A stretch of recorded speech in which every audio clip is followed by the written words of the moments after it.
네, 요한복음의 말씀 함께 오늘 은혜 나누기를 원하는데요. 오늘 우리가 읽은 말씀 가운데 요한복음 14장 6절 말씀 보시면 여러분 너무나도 잘 알고 많이들 암송하시는 말씀일 겁니다. 그래서 그곳에서 제목을 따서 내가 곧 길이요 진리 생명이라 라는 제목을 붙였는데요. 오늘 이 말씀을 통하여서 다시 한번 우리의 믿음의 기초를 점검해보고 또 부족한 부분들을 채워나갈 수 있는 은혜가 있기를 소망합니다. 요한복음 14장, 15장, 16장은 굉장히 중요한 의미를 가지고 있습니다. 어떤 이들은 다락방 강화라고 이야기를 하고요. 조금 더 확장해서 13장에서 17장까지를 예수님의 고별 강화, 고별 설교라고 표현을 합니다. 성경 전체 요한복음에서의 가장 핵심이 되는 부분이기도 하고요. 마태복음 하면 떠오르는 5, 6, 7장의 산상수훈과는 쌍벽을 이룬다라고 해도 과언이 아닐 것입니다. 예수님께서 제자들에게 강화라는 것은 강의하듯이 쉽게 풀어서 설명하신 말씀입니다. 그러면서 예수님이 이 땅에 오셔서 본인이 어떤 분이신지 또한 어떤 가치를 지니셨고 또한 어떤 사상으로 우리에게 그 가르침을 주시는지를 잘 기록하여 설명해 놓고 있습니다. 그러니까 예수님의 특성이 전반적으로 잘 녹아 있는 것은 물론이거니와 또한 예수님께서 이제 그 마지막 사역, 예수님의 죽음 그리고 부활, 그 후에 성령의 임재 그리고 우리의 삶에 어떻게 내면적으로 함께 하시며 동행하시는가 그 깊이를 우리에게 말씀해 주고 있는 것입니다. 자, 제가 이 이야기를 하면서 다락방 강화 또는 고별 설교라고 말씀을 드렸는데 이제 고별 설교라고 불리는 이유는 다른 데 있지 않습니다. 예수님께서 십자가의 사역을 앞에 두시고 제자들을 떠나기 직전 말씀을 나누신 것이기 때문입니다. 예수님이 세상을 떠나신다. 어떤 의미가 있습니까? 우리가 이 세상에 태어나서 한번 죽는 것은 운명이라고 이야기하지만 오늘 예수님이 떠나신다라는 것은 그것과는 다른 의미가 있습니다. 그냥 단지 가까운 사람이 떠나게 되어서 이별할 수 있는 그런 이별, 고별, 슬픔을 위로하는 글이 아니라 예수님께서는 이제 이 일들을 위하여 맡겨주신 하나님의 사역을 감당하기 위하여 또한 이제 제자들과 영원히 함께 할 수 없기에 그들에게 사명적 의미를 부여하기 위하여 이 이야기들을 풀어주고 계신다라는 것입니다. 그래서 13장부터 그 이야기들이 쭉 진행되어 오고 있습니다. 예수님이 제자들의 발을 씻기셨고요. 누가 이제 자신을 배신할 것인지도 이야기하셨고요. 베드로가 예수님을 부인할 것까지 다 예고하셨습니다. 그러면서 이제 나는 나의 길을 가야 한다라는 이야기를 하시는데 제자들이 이 이야기를 들으니까 얼마나 황당하겠습니까? 지난 3년간 열심히 쫓아다니지 않았습니까? 예수님과 함께 아마 꿈에 부풀어 있지 않았겠습니까? 우리가 잘 알다시피 예수님께서 모든 것을 승리하시면 자신들도 예수님과 함께 한 자리 또한 예수님의 영화의 자리에 동참하겠다라는 큰 기대와 부풀은 꿈이 있었을 것입니다. 그도 그럴 것이 예수님의 제자들을 보십시오. 어떤 자들입니까? 생업을 다 내팽개치고 가족도 다 내버려두고 예수님만 쫓아왔던 자들 아니겠습니까?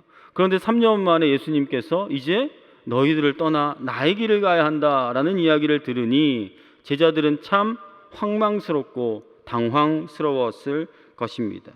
그러니까 이제 자신들이 그동안 했던 일의 의미들 또한 예수님이 떠나고 나신 이후에 자신들의 존재의 의미들 또한 삶의 의미들을 찾아가야 한다라는 부담감도 있었겠죠. 그러니까 오늘 제자들에게 다시 한번 강조하시면서 예수님의 정체성을 드러내고 계십니다. 그러나 오늘 이 말씀은 단지 제자들에게만 주어지는 말씀이 아닌 줄 압니다. 왜 그렇습니까? 제자들의 신앙을 이어받은 우리에게도 동일하게 이어지는 말씀이죠. 자, 제자들이 두려워하는 데는 다른 이유가 있지 않습니다. 가장 큰 이유는 무엇일까요? 이제 더 이상 예수님과 함께 할 수 없다라는 것입니다. 그러니까 현실적으로 존재하지 않는다라는 이야기죠. 그런 의미에서도 우리하고는 비슷합니다. 우리는 예수님을 직접 본 적도 없고 만난 적도 없고 현실에서 경험을 해본 적도 없으니까 말이죠. 그럼에도 불구하고 우리는 예수님을 믿습니다. 압니다. 따릅니다. 라고 고백을 합니다. 무엇 때문입니까? 말씀이신 그분께서 우리 안에 내주하고 계시고 우리가 그를 믿어 영접할 때 우리와 영원히 함께 하신다라고 약속했기 때문이죠. 그러나 현실 가운데서는 동일한 상황입니다. 예수님은 보이지 않습니다. 존재하지 않는 것 같습니다. 현실적으로 임하지 않으시는 것 같은 경우가 많기 때문에 오늘 우리가 이 말씀을 대할 때 제자들이 가졌던 그 걱정과 근심과 염려와 또한 우리가 살아가면서 겪는 실제적인 어려움과 염려들 앞에서 어떻게 같이 잘 접목해 볼 수 있는가를 저와 여러분이 함께 생각해 보셨으면 좋겠습니다. 자, 그러나 우리가 중요한 것이 있습니다. 우리는 주님과 함께 살아간다는 믿음 가운데 있음을 고백합니다. 믿으십니까? 아멘이시죠? 자, 그러면 우리가 이제 말씀 앞에서 어떠한 마음을 가져야 합니까? 예수님이 보이지 않으니 무언가 마음속에 아무것도 없으면서 그냥 마음 한구석에 남아있는 무언가가 예수님과 함께 동행하는 삶이 아닌가라는 정도로만 인식해서는 안 된다라는 것입니다. 제가 아까 말씀드린 것처럼 훨씬 근원적인 실체성이 우리 안에 존재해야 한다라는 것이죠. 그냥 마음이 그런 것 같아요 라는 것으로는 우리의 믿음을 다 증명해낼 수가 없습니다. 그리고 성경은 분명히 이야기하고 있죠. 믿음은 뭐라고 이야기합니까? 바라는 것들의 실상, 드러나는 것 아니겠습니까? 또한 보이지 않지만 보이지 않는 것들의 증거라고 이야기하고 있으니 오늘 우리의 삶에 현실 가운데서 정말로 실체 가운데 드러나는 믿음이 우리에게 적용되어야 한다라는 것입니다. 그런 의미에서 오늘 이 본문은 사실은 우리의 신앙의 실존을 적나라하게 반영하고 있다라고 해도 과언이 아닐 것입니다. 오늘 본문을 함께 살펴보시죠. 1절부터 4절 보시면 예수님의 이야기입니다. 예수님이 이렇게 말문을 여시죠. 너희는 마음에 근심하지 말라. 하나님을 믿으니 또 나를 믿으라. 내 아버지 집에 거할 곳이 많도다. 그렇지 않으면 너희에게 일렀으리라. 내가 너희를 위하여 거처를 예비하러 가노니 가서 너희를 위하여 거처를 예비하면 내가 다시 와서 너희를 내게로 영접하여 나 있는 곳에 너희도 있게 하리라. 내가 어디로 가는지 그 길을 너희가 아느니라.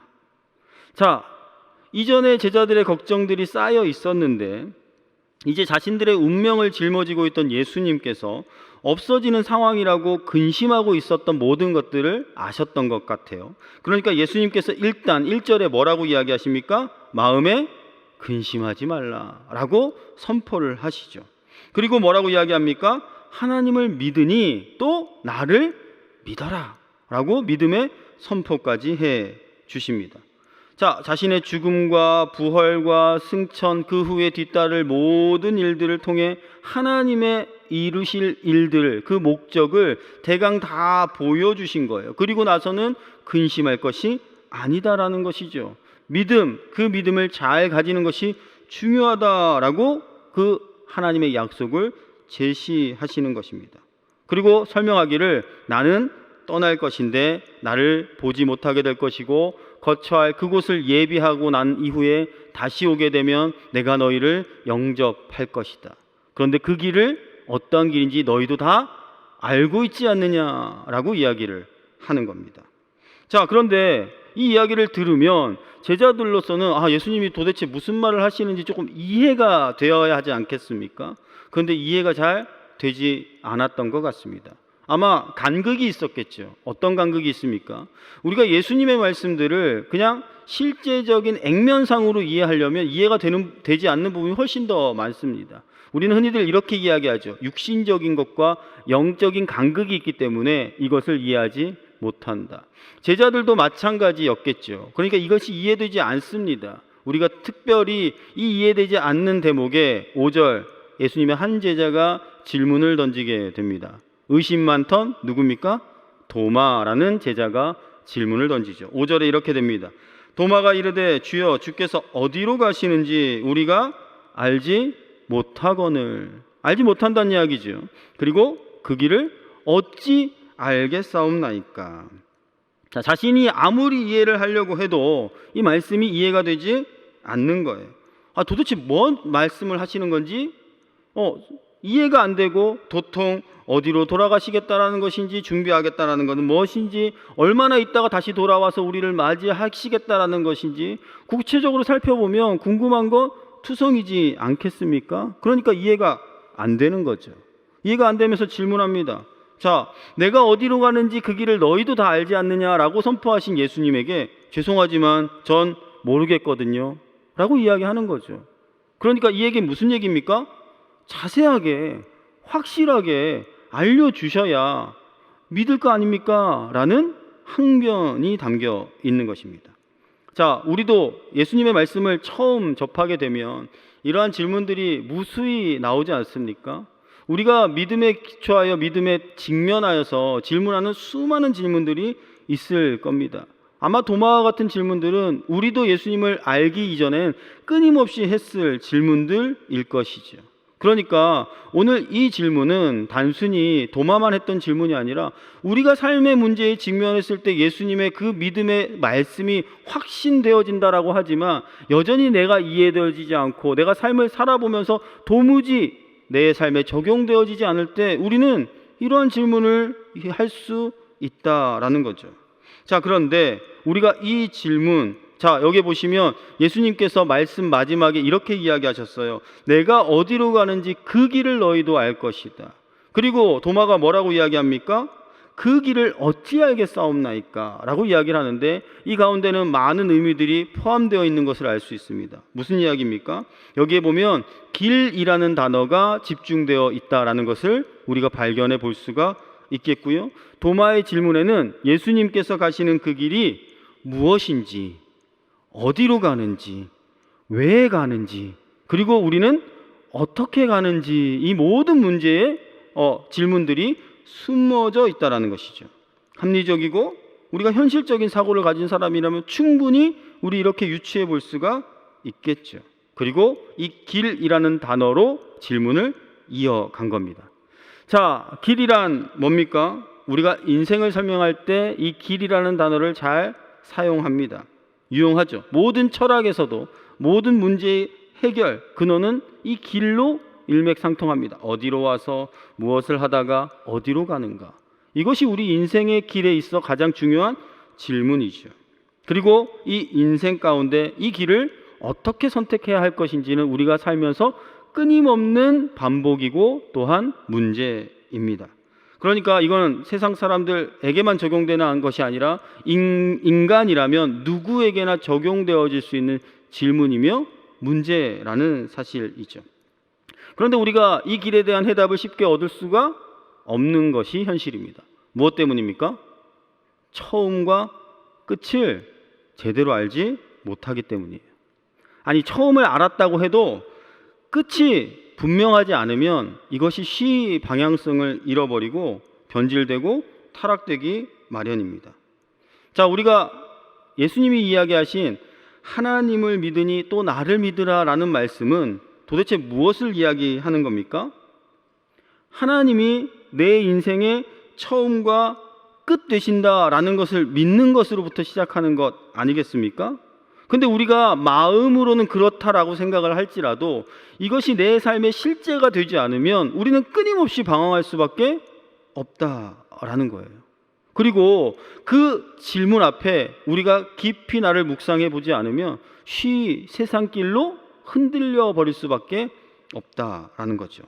그러니까 오늘 이 길이라는 질문 앞에 우리가 관심을 집중해야 할 것은 그냥 단순히 길만이 아니라 그 길이 다다르는 목적지가 어딘지를 명확하게 알아야 한다는 것입니다. 여러분, 창세기 1장 1절 다 암송하시죠? 자, 창세기 1장 1절은 어떻게 시작합니까? 태초에 하나님이 천지를 창조하시니라.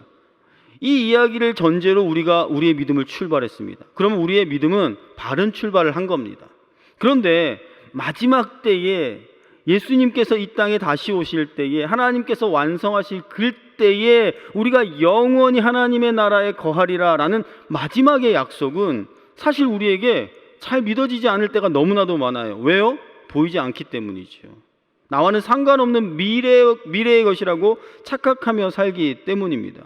그러니까 우리가 살아가다 보면 목적지를 명확하게 하나님께서 우리에게 제시해 주셨음에도 불구하고 우리는 그 목적지를 잊어버릴 때가 많다라는 것이에요. 그러니까 우리가 그 목적지를 바르게 아는 것이 필요한데요.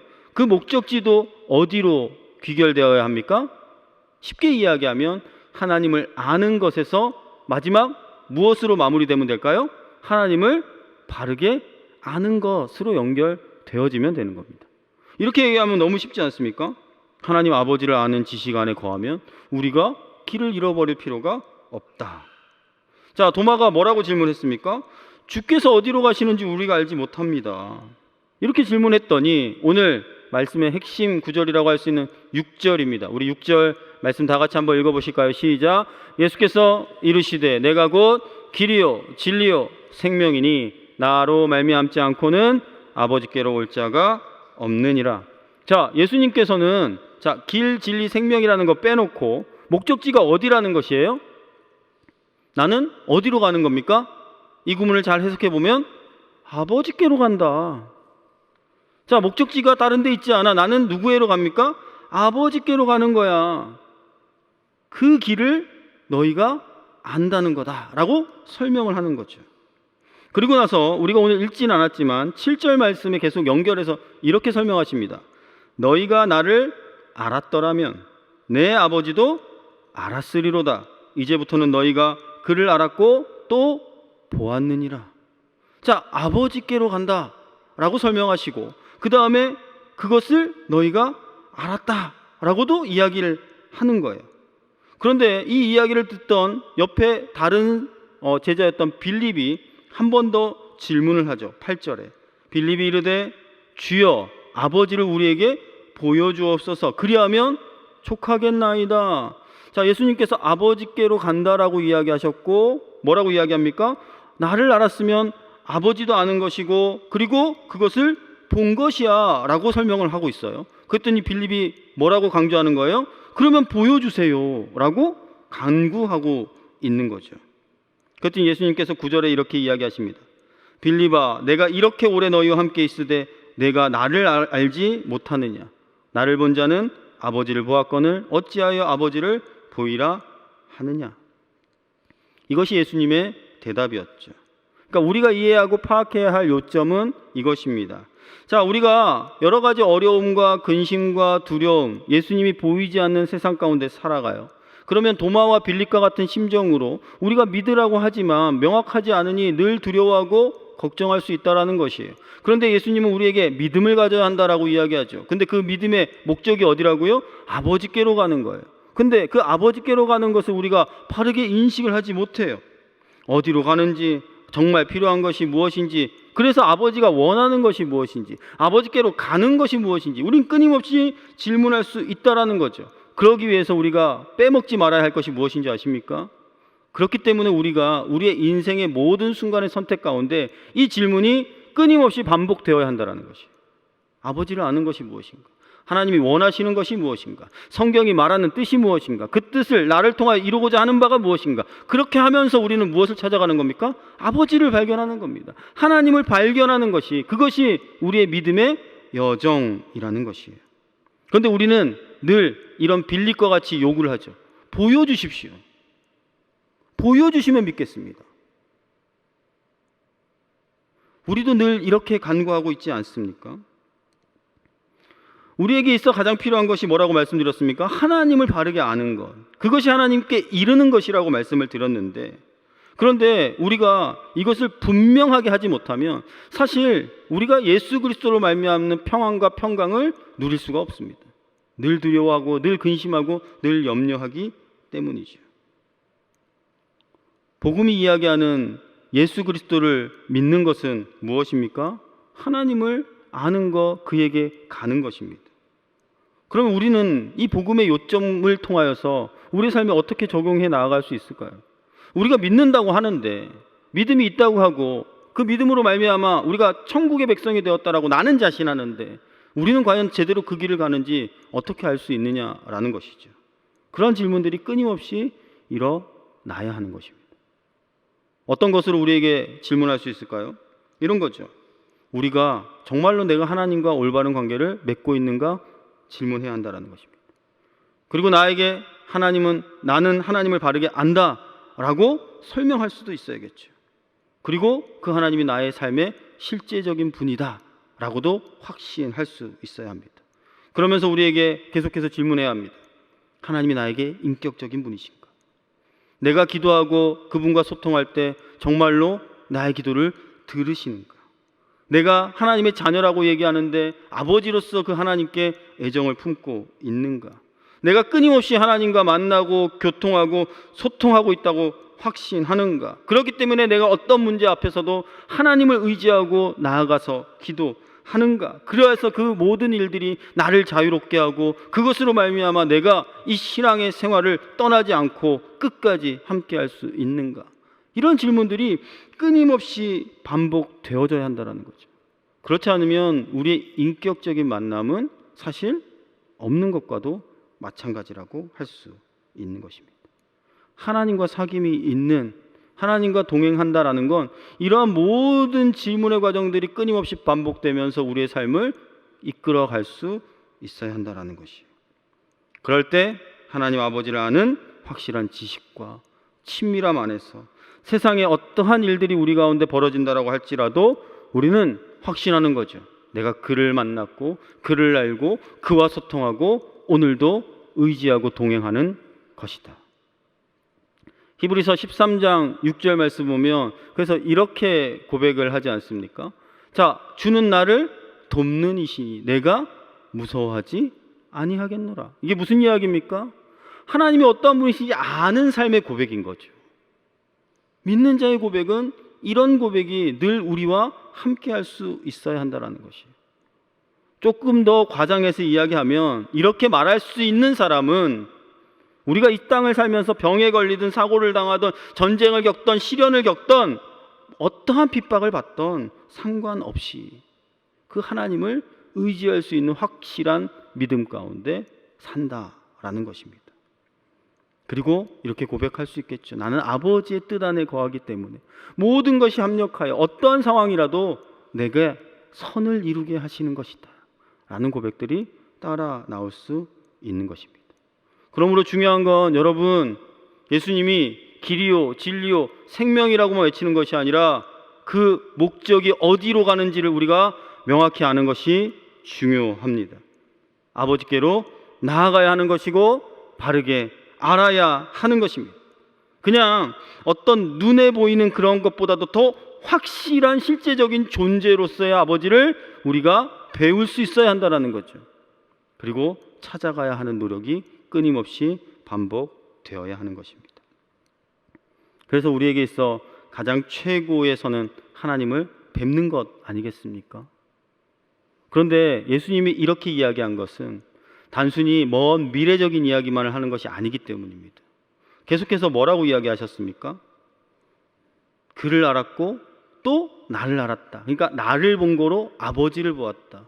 이렇게 이야기하는 건 우리가 단순히 죽어서만 만날 수 있는 하나님의 그러한 것이 아니라 우리의 일상 가운데서도 그것이 실현되어져야 한다는 것입니다. 그것이 필요하다라는 거죠. 복음의 핵심 주제 다른 데 있지 않습니다. 사실 이거죠. 여러분, 우리 흔히들 소요리 문답이라고 들어보셨죠? 제1문이 뭔지 아십니까? 사람의 제1 되는 목적을 묻고 있거든요. 그 질문의 답은 이렇게 이야기합니다. 하나님을 알고 영원토록 그를 즐거워하는 것.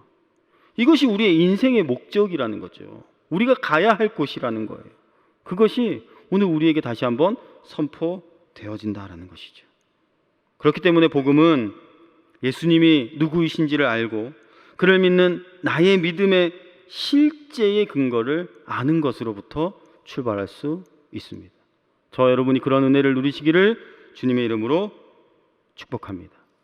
뭔가 보여야만 되는 것이 아니라 우리의 욕망 안에서는 그것이 꿈틀거릴 수 있겠지만 그러한 방식으로 드러나는 것은 아니라라는 것입니다. 여러분, 이게 사람들 사이에서도 그렇지 않습니까? 하나님 우리를 사랑하신다라고 이야기하는데 우리는 늘 그 사랑의 증거를 찾습니다. 인간관계에서 뻔하지 않습니까? 그렇죠? 남자들이 집안에서 가장 무서운 질문이 이런 거 아닙니까? 아내분이 어느 날 갑자기 그윽한 눈빛으로 저를 바라보며, 아니 저를 아니고 여러분들의 삶 가운데서, 가정에서 남편분들을 바라보시면서 이렇게 묻는 거예요. 나 사랑해? 굉장히 무섭죠. 이게 행복한 질문이 되어야 되는데 가끔 무서울 때가 있어요. 그래서 사랑하지 이렇게 얘기를 하거든요, 보통. 아니 뭐 이렇게 담대하게 이야기하는 분들도 있을 거예요. 그런데 여자분들은 그렇게 이야기합니다. 그렇게 이야기하면 어떻게 사랑한다라는 걸 보여줄 수 있어. 어떻게 사랑한다는 사람이 그래 이렇게 이야기하면 남자들이 당황하기 시작하죠. 그래서 내가 이것도 했잖아, 이것도 했잖아, 이것도 했잖아, 이것도 했잖아, 이것도 했잖아, 이것도 했잖아, 막 증거들을 찾기 시작하거든요. 그런데 그것으로 사랑을 만족하는 여자분들 보셨습니까? 아니라는 거예요. 그런 눈에 보이는 증거가 그 사랑을 대신할 수는 없는 거죠. 무엇을 주어야 됩니까? 확신을 주어야 됩니다. 확신. 저는 믿음도 비슷한 개념이라고 생각합니다. 나는 주님과 함께 한다는 그 확신 안에, 또한 하나님께서 우리가 그걸 고백을 할 때 우리 안에 계시는 성령께서 내주하시며 우리의 마음을 계속해서 움직여 가시는 그 확신이 떠나지 않는다는 그 증거들이 우리 안에 남아 있어야 한다라는 것이에요. 아마 제자들은 그런 답을 원했을 겁니다. 뭔가 위대한 것들, 대단해 보이는 것들, 그것들로 예수님께 보여달라고 이야기했는데 예수님은 뭐라고 이야기하셨습니까? 오늘 이 말씀을 통하여서 나로 말미암지 않고는 갈 수가 없고 너희가 나를 보았으므로 하나님을 본 것이다 라고 이야기를 대신하고 있다라는 것이죠. 예수님은 그렇게 하나님을 보여주신 겁니다. 다시 한번 이 이야기를 설명하면 우리가 이렇게 설명할 수 있죠. 이것은 예수님의 신적인 권위를 제자들에게 선포하신 겁니다. 하나님이 곧 예수님 자신이라는 거죠. 무슨 이야기입니까? 하나님은 우리의 삶에 어떻게 나타나시죠? 하나님의 방식, 다시 이야기하면 우리의 삶을 주관하시고 통치하시는, 세상을 다스리는 방식으로 하나님의 임재를 드러내십니다. 예수님은 이 땅 가운데 계시면서 그 하나님의 통치를 온전히 보여주신 분이에요. 예수님 안에, 그의 안에 아버지가 계신다라는 것은 그렇게 드러났습니다. 그러니 예수님은 끊임없이 기도하지 않았습니까? 하나님의 뜻과 일치되는 삶을 살기 위하여. 마지막에 십자가를 앞두고 그렇게 눈물이 땀방울이 핏방울처럼 되도록 기도했던 이유가 무엇입니까? 그 하나님의 뜻이 내 안에 성취되어 하나님의 통치가 바르게 드러날 수 있도록 말이죠. 그것이 예수님과 하나 되는 것이며 또한 하나님을 바르게 아는 것입니다.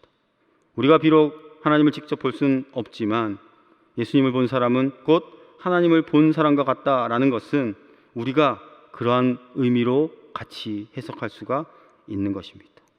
하나님의 통치가 우리 안에 살아 숨쉬게 되며 그것이 나의 삶을 통하여 이루어져 가는 것, 그것이 우리의 먼저의 소망이 되어야 할 줄로 믿습니다. 그러면서 예수님께서 오늘 이 말씀을 하나로 표현하지 않으셨어요. 우리 14장 6절 다시 한 번만 읽어 보시겠습니다. 예수께서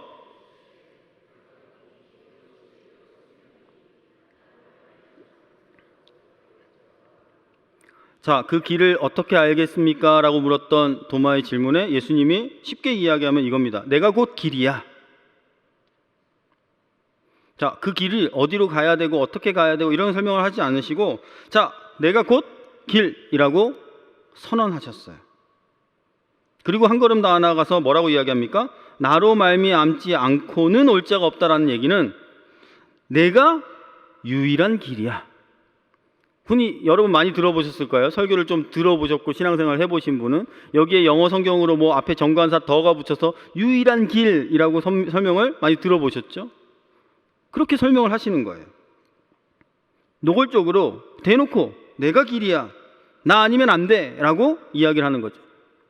이 선포의 선언에 많은 다른 종교들은 그 기독교를 배타적이라고 정말로 이야기하면서 비난하죠. 비하합니다. 어떻게 너네만 길이냐. 그런데 예수님은 이것 선포를 명확하게 하셨어요. 사실 이 길의 의미는 다른 데 있지 않습니다. 어떠한 길입니까?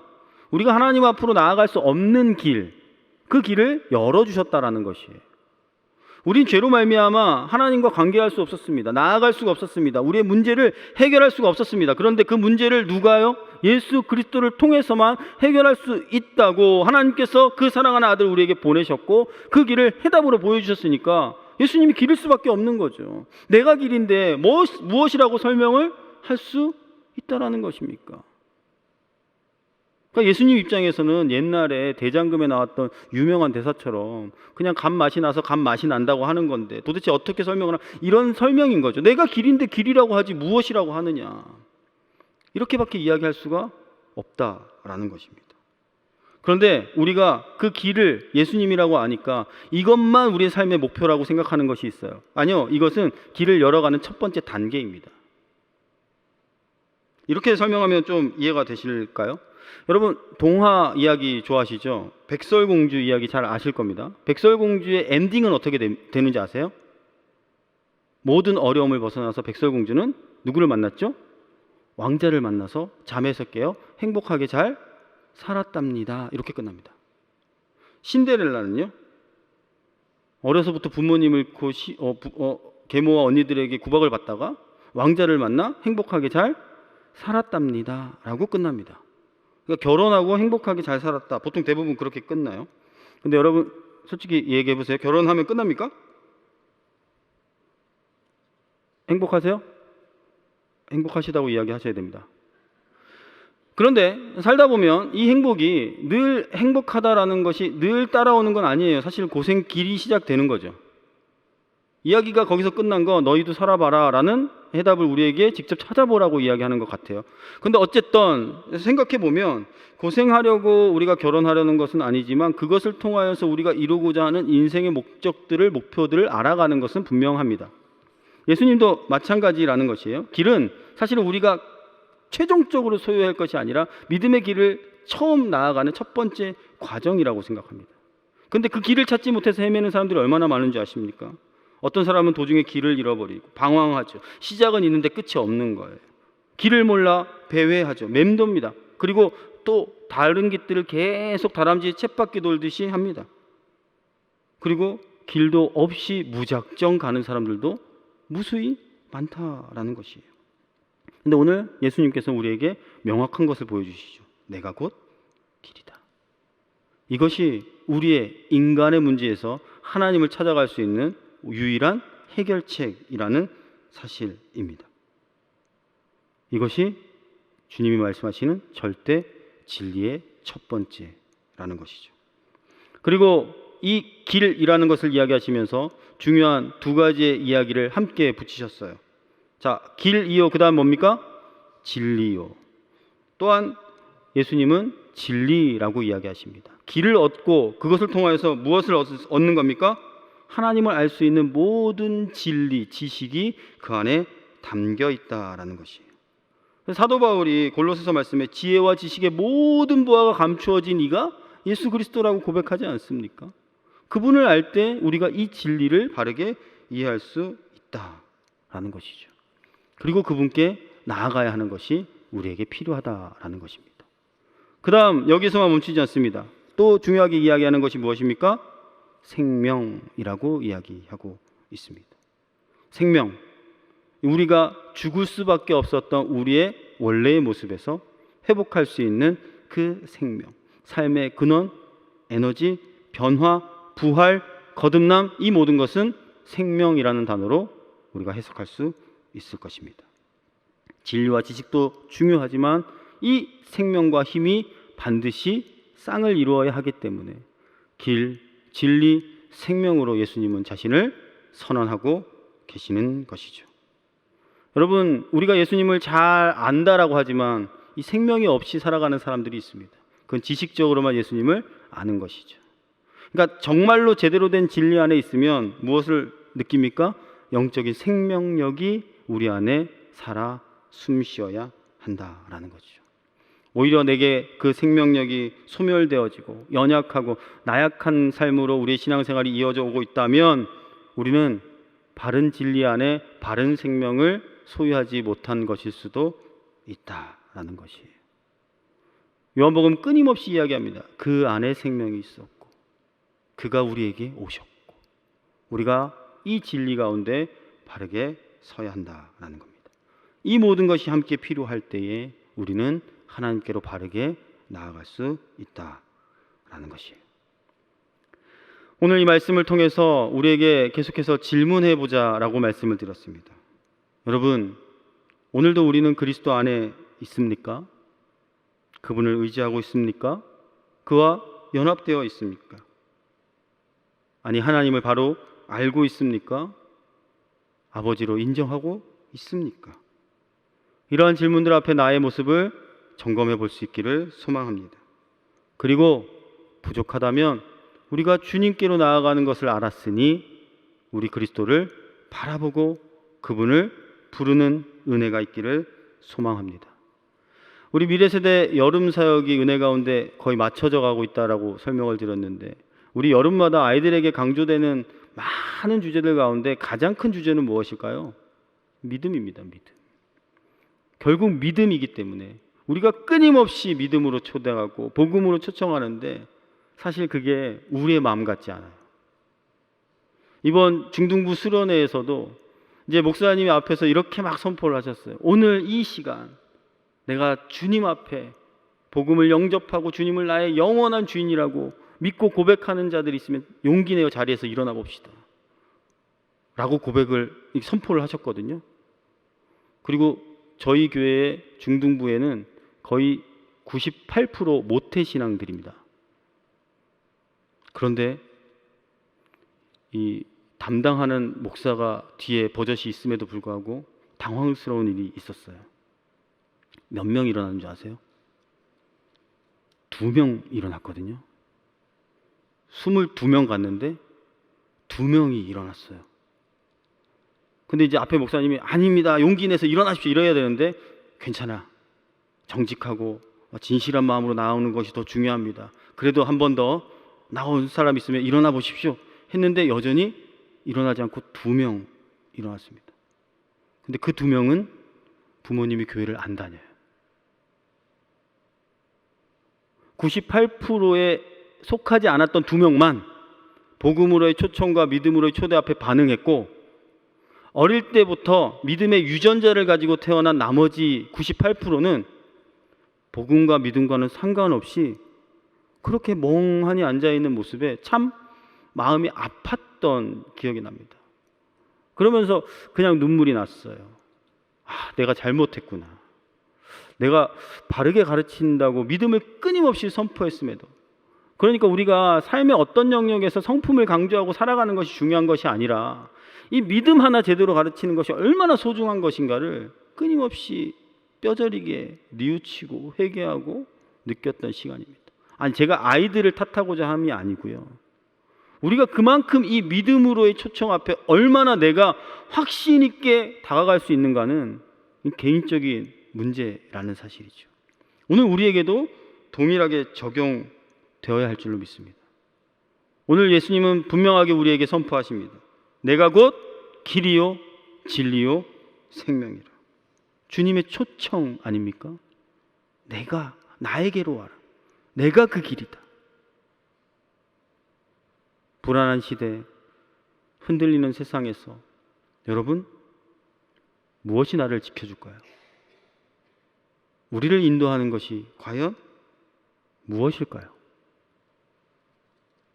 오늘 이 말씀을 다시 한번 자신의 믿음에 직면해 보시기를 바랍니다. 그러면서 주님은 우리에게 이렇게 이야기하시죠. 너희는 마음에 근심하지 말라. 하나님을 믿고 또 나를 믿으라. 우리가 이 믿음의 문제로 귀결되는 이 질문 앞에서 우리가 다시 한번 주님 앞에 어떠한 고백을 할 수 있어야 하는지 진지하게 생각해보고 질문하고 나아갈 수 있기를 간절히 소망합니다. 그리고 나아가 예수님만이 유일한 길이라는 확실한 믿음으로 바르게 거듭나는 우리의 인생 되기를 원합니다. 우리 사도행전 4장 12절 베드로의 고백 한번 읽어보면서 말씀을 마쳤으면 좋겠는데요. 다 함께 읽어보겠습니다. 다른 이로서는 구원을 받을 수 없나니 천하 사람 중에 구원을 받을 만한 다른 이름을 우리에게 주신 일이 없음이라 하였더라. 그렇습니다. 구원을 받을 만한 다른 이름 없습니다. 예수 그리스도만이 길이요 진리요 생명입니다. 다른 문제가 우리의 문제가 아니라는 것이죠. 상황과 환경과 여러 가지 외부적인 요인이 아니라 우리 안에 있습니다. 그 믿음을 확실하게 소유하여 이 예수 그리스도의 선포에 아멘으로 응답하며 나아갈 수 있는 저와 여러분 될 수 있기를 주님의 이름으로 축복합니다.